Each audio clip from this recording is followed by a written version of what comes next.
Pasir jadi arena pertempuran. Baru-baru ini Jokowi mengumumkan kependudukan jelas bahwa pulau itu adalah milik kita. Ini akan berbeda karena sudah menyangkut kedaulatan kita. Ingat, ingat, ingat sekali lagi, akan saya lawan. Coast Guard dia kan? Ya kita sekarang kasih Coast Guard kita. Kita harus ngerti ini. Jangan biasa-biasa saja. Jangan menganggap ini normal. Bahaya sekali kita. Saya melihat masih banyak kita yang menganggap ini normal. Indonesia gelar pasukan yang terintegrasi, artinya kita tidak Jawa sentris. Oleh sebab itu sudah saya perintahkan kepada Menhan dan Panglima untuk bangun Divisi 3 yang telah mulai ini bekerjanya. Konflik perebutan Pulau Pasir antara Indonesia dan Australia akhirnya berujung pada operasi militer. Indonesia dan Australia resmi menyatakan perang pada hari ini. Setelah membuat keputusan operasi militer, Jokowi mengumumkan operasi militer tersebut demi membela wilayah Indonesia, yakni Pulau Pasir. Di awal pekan ini, Jokowi sudah menyatakan akan memperjuangkan wilayah tersebut dan menempatkan pasukannya di sana untuk menjaga perdamaian. Akibat aksinya tersebut, AS dan negara sekutu Australia mengecam langkah Indonesia. Tetapi Jokowi sepertinya tidak gentar dan justru benar-benar berperang dengan Australia.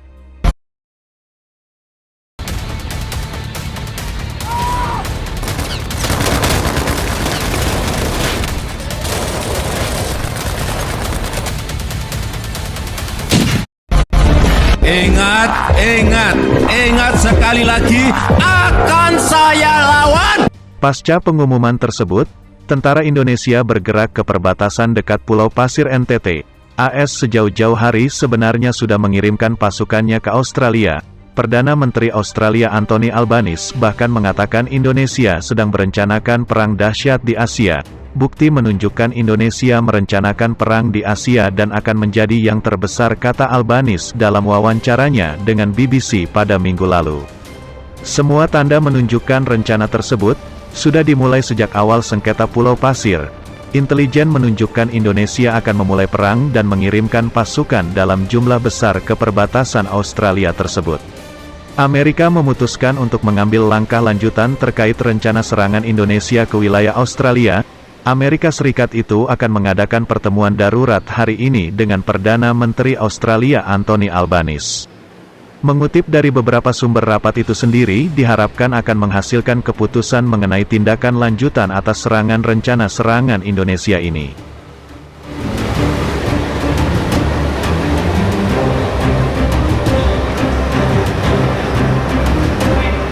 Meski begitu belum ada gambaran pasti, apakah langkah selanjutnya mungkin diambil termasuk menerjunkan personel militer. Jokowi pun memberi pesan yang menakutkan.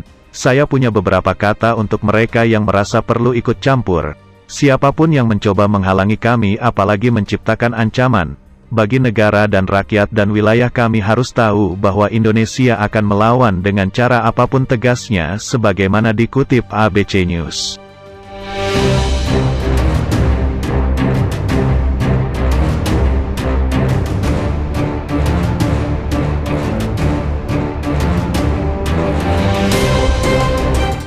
Namun, langkah militer yang dilakukan Indonesia memberikan dampak besar di segala aspek, termasuk ke pasar finansial hingga perekonomian. Aset-aset berisiko berguguran sementara aset aman dan komoditas terbang tinggi.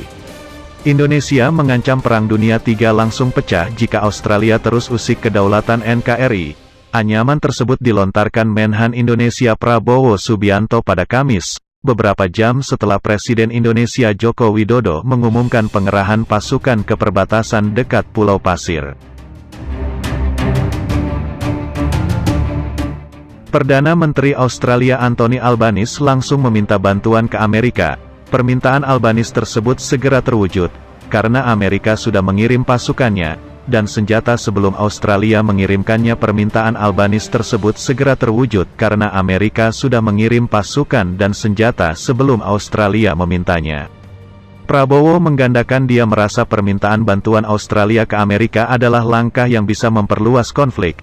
Pasalnya, lanjut Prabowo, Amerika memahami konsekuensi dari bantuan tersebut akan menyulut emosi Rusia. Sifat bunuh diri dari langkah seperti itu dipahami oleh Amerika sendiri. Sebelumnya, Jokowi telah berulang kali mencerca AS, karena memprovokasi Australia untuk merebut Pulau Pasir, terutama pendekatan AS terhadap Australia yang dianggap Indonesia sebagai bagian dari lingkup pengaruhnya. Minggu lalu Jokowi memperingatkan Australia bahwa dia tidak menggertak mengenai pengiriman pasukan untuk melindungi wilayah-wilayah Indonesia. Sementara itu Presiden Amerika menuturkan pola langkah Indonesia dapat menyebabkan dampak buruk bagi negara sekitar. Di sisi lain Australia akan mengadakan latihan militer bersama dengan Amerika pekan depan. Prabowo memperingatkan berperang akan memiliki konsekuensi bencana bagi dunia. Kita harus ingat, konflik ini akan benar-benar mempengaruhi seluruh dunia, tidak hanya Indonesia dan Australia, tetapi setiap negara di planet ini, ujar Prabowo. Konsekuensinya akan menjadi bencana bagi seluruh umat manusia. Australia dan Indonesia saat ini sedang dalam konflik di Pulau Pasir.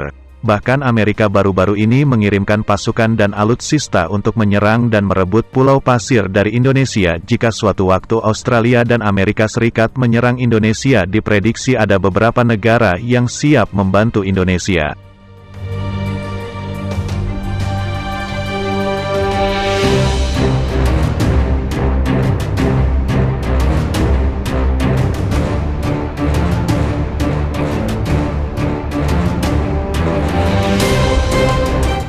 Lalu negara mana saja yang siap membantu tanah air? Yang pertama adalah Rusia.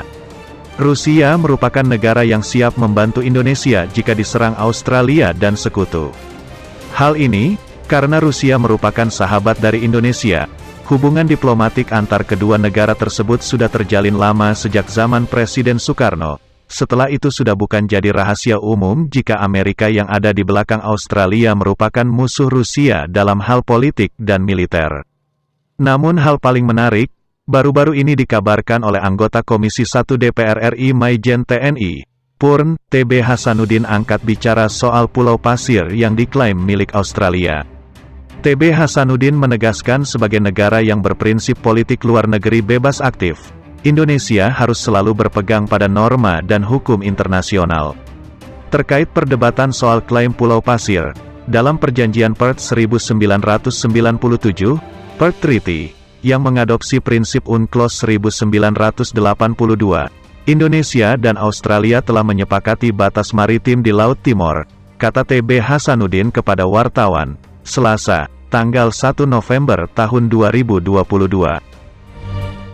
Di dalam kesepakatan tersebut, kata TB Hasanuddin, termasuk keberadaan Pulau Pasir yang dikenal juga sebagai Pulau Ashmore atau Cartier, sebagai bagian dari Australia.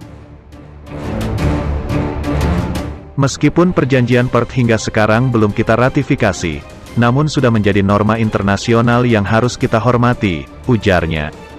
Politisi senior PDI Perjuangan ini mengajak masyarakat agar tak terpancing dengan isu-isu yang dihembuskan oleh orang tak bertanggung jawab. Kita jangan terpancing dengan isu atau hoaks yang ada di media sosial, seolah-olah Australia sudah mengerahkan pasukannya. Padahal kan tidak, pungkasnya. Sebelumnya Kementerian Luar Negeri, Kemlu, juga telah mengatakan Pulau Pasir tidak pernah menjadi bagian dari Hindia Belanda maupun Indonesia.